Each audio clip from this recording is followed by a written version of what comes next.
So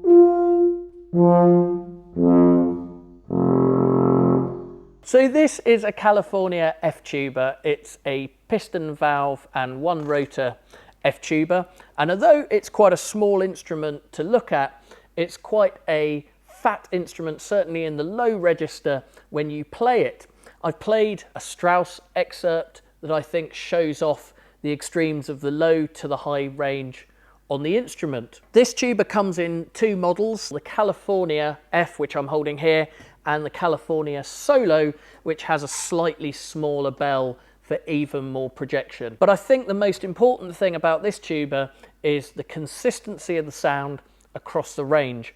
Now, normally in the UK, we tend to play on E-flat tubas, and that can mean that switching to an F tuba is a little bit more difficult, although this instrument plays so nicely across the whole dynamic range and across the whole pitch range of the instrument that it's quite an easy instrument to pick up and play, and you can make some sounds that are more similar to a contrabass tuba in the low register and still that lovely light sound of an F tuba in the high register.